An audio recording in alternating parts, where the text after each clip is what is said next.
Puede darse toda una discusión acerca de cuál es el templo más lindo de Costa Rica. Hay gente que dice que es el de San Isidro de Coronado, gente que dice que es el de Grecia, o San Isidro de Heredia, o San Rafael de Heredia, o Castilla, San Miguel de Santo Domingo, o bien yo puedo decir que es Aquiares en Turrialba, o Sitio de Mata en Turrialba, pero sin duda que el templo más querido por todos y todas en nuestro país es este templo.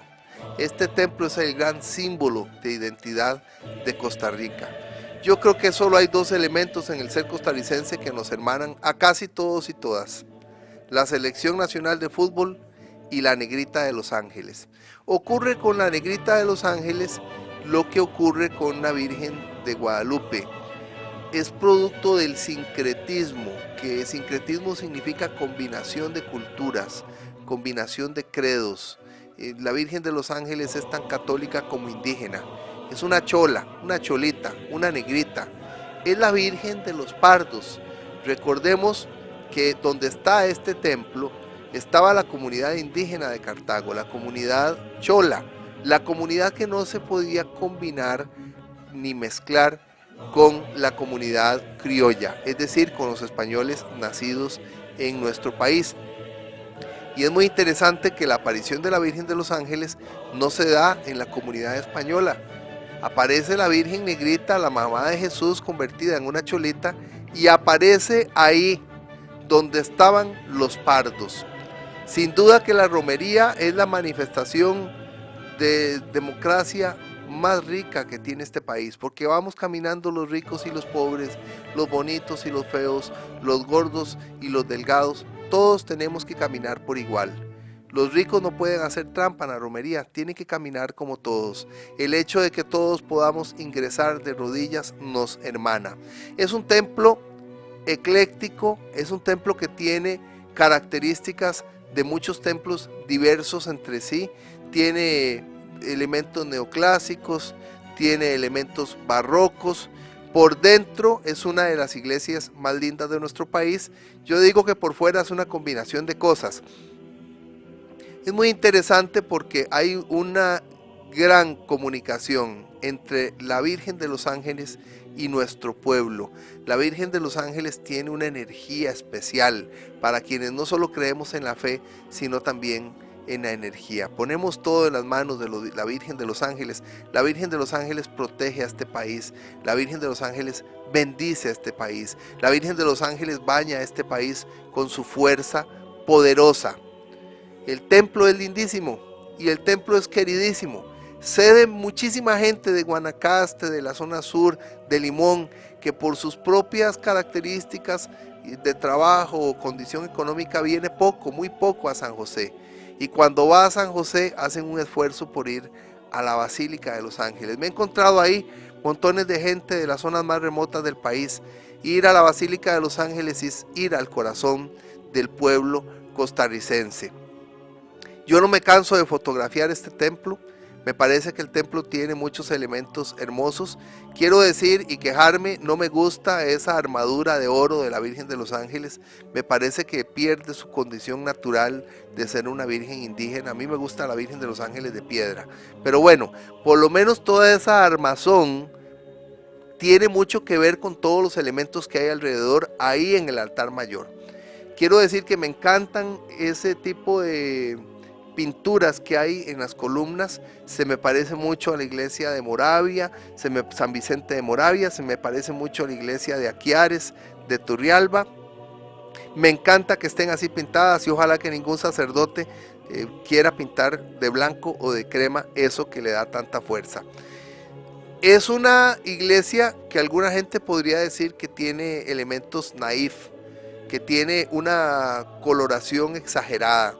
Yo creo en la emoción de los colores, en la psicología de los colores, en la comunicación de los colores, y creo que la iglesia cuando uno ingresa lo abraza a uno con toda esa fuerza pictórica que tiene. Me gusta mucho el techo, me gustan mucho esos arcos de medio punto, me gustan mucho los vitrales, me gustan mucho las imágenes de la iglesia, me gusta mucho cómo las iluminan.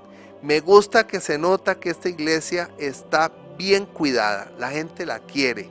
Me gusta que está abierta todo el tiempo. Es una barbaridad que haya iglesias en Costa Rica que yo he visitado 10, 15, 20 veces y nunca las he encontrado abiertas. Es una pena, es algo que deberíamos aprender, por ejemplo, de México. En México las iglesias están abiertas. Quiero destacar esos vitrales. Son unos vitrales preciosos. Le dan mucha luz a la iglesia.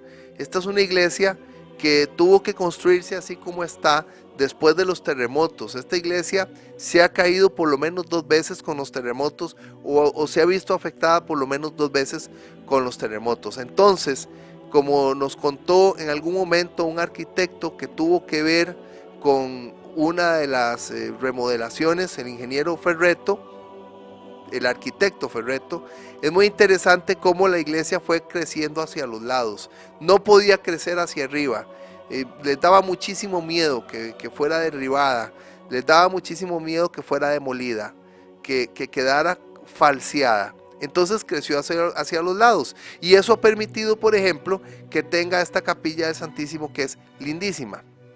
La capilla del Santísimo tiene una fuerza especial, igual que el altar mayor.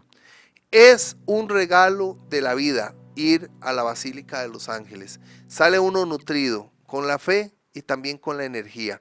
En algún momento yo le decía a un hermano mío que en ese momento estaba con una situación difícil con Dios, que tenía que ir a la romería.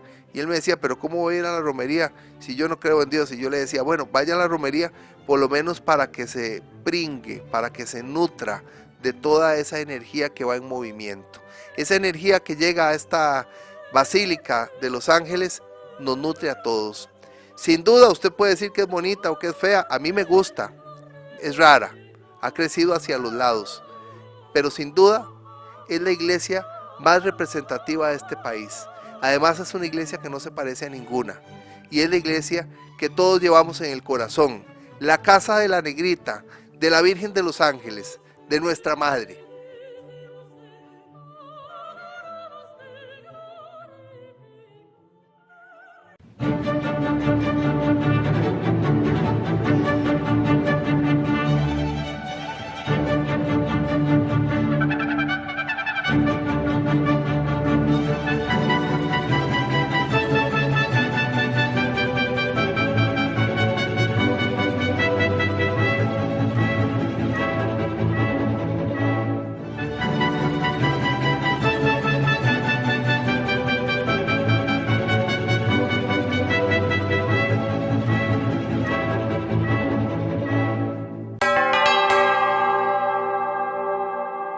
Pedimos a Dios por nuestros hijos.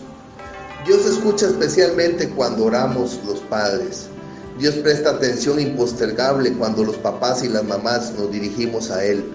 Con su condición de padre, Dios detiene lo que está haciendo y es todo oídos para nosotros. Igual nos pasa con Mamá María, la Virgen María, nuestra Madre del Cielo. Ella no solo nos escucha con atención, también le habla a Dios de nuestras penas y nuestras peticiones. Hay que pedirle a Dios con puntos y con comas, pero también debemos entregarnos a la imaginación de Dios. Cualquier cosa que pidamos es poco frente a lo que nos da Dios. A mí me pusieron la boca para reír, para comer y para pedir. Jesús y María me escuchan. Mis hijos María Pía y Joaquín son regalos prestados por Dios. Los hijos son embajadores del cielo en nuestras vidas. Sacan lo mejor de nosotros. Dios se hinca con nosotros cuando pedimos por nuestros hijos. Dios se hace igual a nosotros cuando pedimos por nuestros retoños. Dios se siente igual que nosotros y nos entiende mejor que nunca, mejor que siempre, siempre mejor.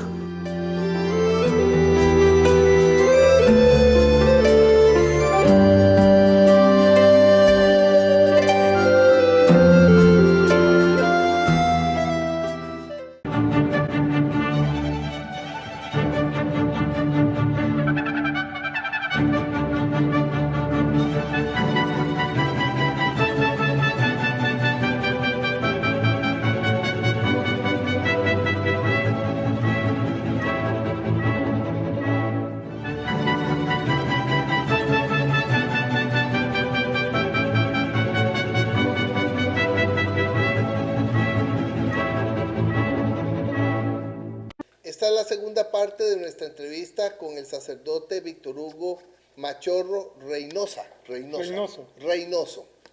Víctor Hugo Machorro Reynoso es el sacerdote director de la Casa de Formación de los Misioneros, Siervos Misioneros de la Santísima Trinidad.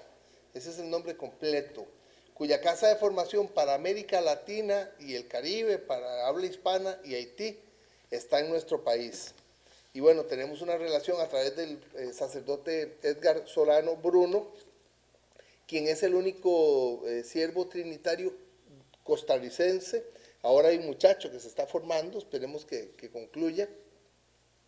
El padre Edgar Solano Bruno es el director de Radio María y nosotros oficialmente nos estamos integrando gracias al apoyo de él y de Monseñor Bartolomé Huíguez, que ha sido un tesoro de persona, un ángel en mi vida, porque vamos a hacer trabajo sobre los templos católicos. En la primera parte de la entrevista, el padre Víctor Machorro nos habló de su niñez. Él es chilango. Chilango es el mexicano de la Ciudad de México, que antes, cuando usted era un niño, era el Distrito Federal. Distrito Federal. Creció en un mercado. Sus papás tenían los locales 454 y 455. ¿Qué vendían? Vendían fruta de temporada, melones, mandarinas, guayaba, fresa, duraznos, generalmente ese tipo de frutas. Sí. Y en la época navideña, adornos navideños, esferas, árboles y todo lo que tenía que ver con eso. Sí. Su abuelita materna, que se llamaba Apolonia Rosa. Rosas, sí. Sí. Rosas. Rosas. Rosas era su apellido. Sí. Apolonia Rosas. Ella era lo que ustedes llaman rezandera. Aquí le decimos rezadora. ¿O rezador? Sí, rezadora. Y ella hacía pues, los rezos de las posadas, que en México son del 16 al 24 de diciembre, ¿verdad? Así es. Hábleme un poco cómo se vinculó usted y cómo pasó usted de ser este muchacho chilango a ser seminarista. Pues ya mi llamado se puede decir que ya fue a una edad madura. Yo me incorporé realmente al seminario ya a los 28 años de edad. Para aquel entonces yo ya había estudiado una carrera en la Universidad Nacional Autónoma de México, estudié historia. También estuve trabajando por 3 años en la misma universidad, en el Centro de Estudios para América del Norte. Y ahí fue donde Dios me llamó, o yo sentí el llamado de Dios. Entonces ya una vez terminada la carrera y con un trabajo estable, pues Dios me movió el piso, ¿verdad? Echémosle la culpa, o yo le echo la culpa a Él, y me incorporé ya a los siervos misioneros de la Santísima Trinidad. No fue fácil, porque yo pensaba hacer las cosas a mi manera, y Dios siempre tiene su propio proyecto. El día que yo estaba ingresando con los siervos misioneros de la Santísima Trinidad en la Casa de Formación allá en la Ciudad de México, donde yo hice estudios, ese día por la mañana estaba yo renunciando a mi trabajo. Yo dije, pues todo ya lo tenía bien planeado, renuncio al trabajo, por la tarde ya me incorporo al seminario, pero Dios me dio la sorpresa de que nada más estuve ahí como 1 mes y medio. Pedí mi salida. ¿En cuál seminario? Antes teníamos una casa del mismo nivel, parecida a esta, en Ciudad de México. Ah, muy bien, pero o sea, en un seminario que era una casa de formación de los siervos trinitarios. Exactamente. Ajá. Es que la gente lo conoce como seminarios. Sí. Y digo, bueno, para no, es que lo que no quería era confundirme, que de repente tal vez usted inició en un seminario de otra congregación. No. Perdón, sí, en la casa de formación. ¿Y estuvo 1 mes y medio? ¿Y qué pasó? Sí, y salí, y más bien sí intenté hacer proceso para el Seminario Conciliar de México. Que ese es uno diocesano. un seminario diocesano, el de la Arquidiócesis de México. Pero me di cuenta que no era ahí mi lugar. Ya había sido recibido, pero dije, no, no es este mi lugar. Y en la providencia de Dios, el mismo día que yo voy regresando, ya de el curso propedéutico, recibo una llamada, más bien me informan que mi antiguo formador y también promotor vocacional, el padre Jesús Palomares, misionero trinitario, me había llamado. Le hablé y él me dijo que, bueno, que las puertas de la congregación estaban abiertas. ¿Y para qué me dijo? Le tomé la palabra y aquí estoy. ¿Se formó en México usted? Sí. En aquel entonces, toda la formación, los 3 niveles de formación, que es la filosofía, que es dentro del prenoviciado, el noviciado y la casa de profesos o teología, estaban en México. 3 diferentes casas.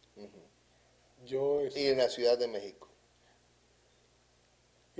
con excepción del noviciado que está en el estado de Hidalgo. Entonces, toda mi formación realmente yo la hice en México.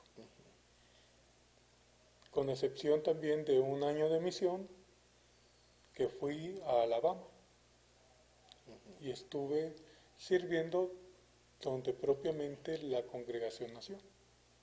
Entonces, digo, el proceso de mi vida hacia incorporarme a la formación como religioso, pues mi familia ni se lo esperaba. ¿Y cómo reaccionaron sus papás? Siempre con mucho apoyo, en verdad, siempre con mucho apoyo, toda mi familia. Digo, y en realidad no se lo esperaban porque yo, como muchos jóvenes en aquel entonces, por varios años hasta me alejé un poco de la iglesia. Y hasta cierto punto es normal, lo creo yo, ¿verdad? Es normal que los jóvenes se alejen un poco por el mismo proceso de afianzar y buscar su propia identidad. Cuando yo ingreso al colegio allá en México a nivel bachillerato, está dividido, estudios de secundaria y Y bachillerato. bachillerato, sí. Me tocó estudiar en una escuela de la misma universidad y la mayoría de mis maestros tenían hasta tendencia atea, marxistas, leninistas. Un tiempo estuve yo incorporado hasta un movimiento de esos, ¿verdad? Y estudiando la filosofía marxista, leninista, pensamiento Mao Zedong. Pero bueno, es parte de mi historia. Y estuvo usted, hace poco vi una película sobre el Papa Francisco y él hasta tuvo una novia y estuvo a punto de casarse. Y en el momento en que ya define que se va a casar, más bien recibe el llamado de Dios para su vida sacerdotal. ¿Tuvo usted novia? ¿Estuvo a punto de casarse? Pues digamos que tuve amigas, ¿verdad? No tanto relaciones así formales, pero sí parte de mi proyecto de vida era casarme y tener mi propia familia. Pero como le digo, dentro de Dios vino y me movió el piso. Y estoy seguro que me lo movió por algo. Me salvó Dios, yo puedo decir que Jesús es mi Salvador porque me ha salvado de muchas cosas, especialmente me ha salvado de mí mismo. Yo no sé si en el ambiente donde yo crecí y con las personas, no todas, ¿verdad?, pero con algunas, que tuve la oportunidad de relacionarme, si hubiera continuado por ese camino, hoy estuviera aquí. Estamos con el padre Víctor Hugo Machorro Reynoso. Él es el director de la Casa Formación de los Siervos de los Misioneros, Siervos Misioneros de la Santísima Trinidad o Siervos Trinitarios. Esta casa está en Costa Rica, en Santo Domingo de Heredia, y es la única casa de formación de siervos trinitarios de habla hispana, bueno, para América Latina y el Caribe.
Hoy vamos a hablar del templo de Naranjo de Alajuela, construido entre 1924 y 1928, uno de los 3 templos de Costa Rica que tiene título de basílica y que responde a la realidad de este cantón lindísimo de la provincia de Alajuela.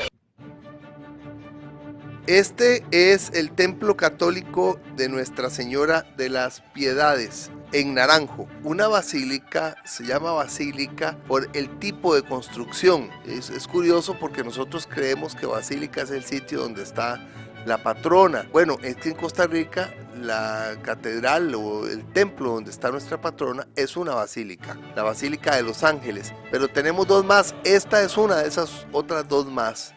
Tenemos una basílica en Santo Domingo de Heredia y tenemos esta basílica preciosa.